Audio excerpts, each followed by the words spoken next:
Everyone. Today we're going to make a reaction to the evolution of the Candyman by Teleanimate. Original link in the description. I'll start the video.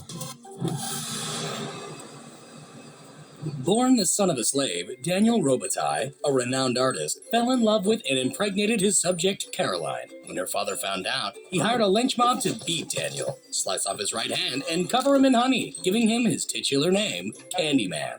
He was then stung to death by bees. Now, whenever his name is spoken 5 times into a mirror, his ghostly apparition violently appears. This is the evolution of Candyman's looks and lore. Animated.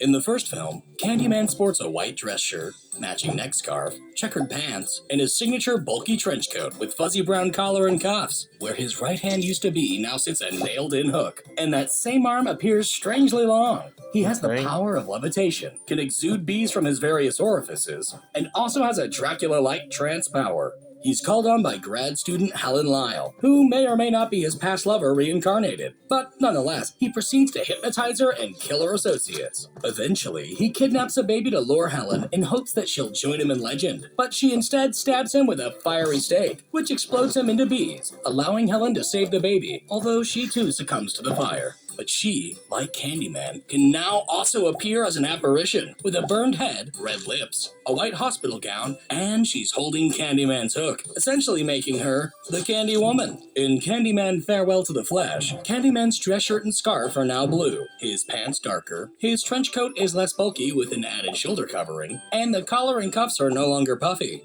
This time, he's summoned by his great-great-granddaughter, Annie, who he foolishly shows in flashbacks that his soul was apparently imprinted on a mirror prior to his death, and to destroy it would kill him, so she smashes the mirror, which shatters him like glass. In Candyman 3, Day of the Dead, Candyman's coat reincorporates the puffy cuffs and collar, is double-breasted, and lacks the shoulder coverings, while his dress shirt is lighter, his neck piece is darker, and his hook is more angular. In this film, his great-great-great-granddaughter, Caroline, stupidly summons him. But when she destroys his self-portrait, he sets ablaze and explodes. Because apparently evil needs good to exist, and his paintings were his good.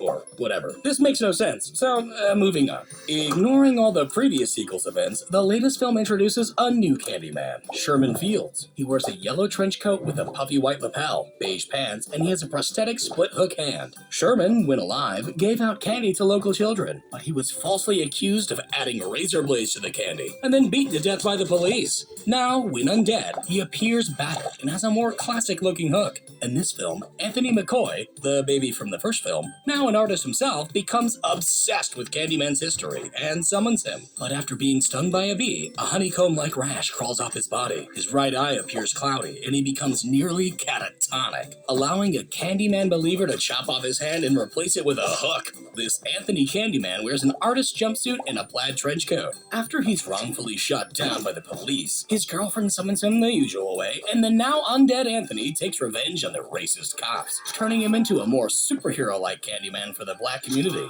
Notably, his reflection sometimes appears as other unseen Candymen, and he can also shapeshift into Daniel Robitaille.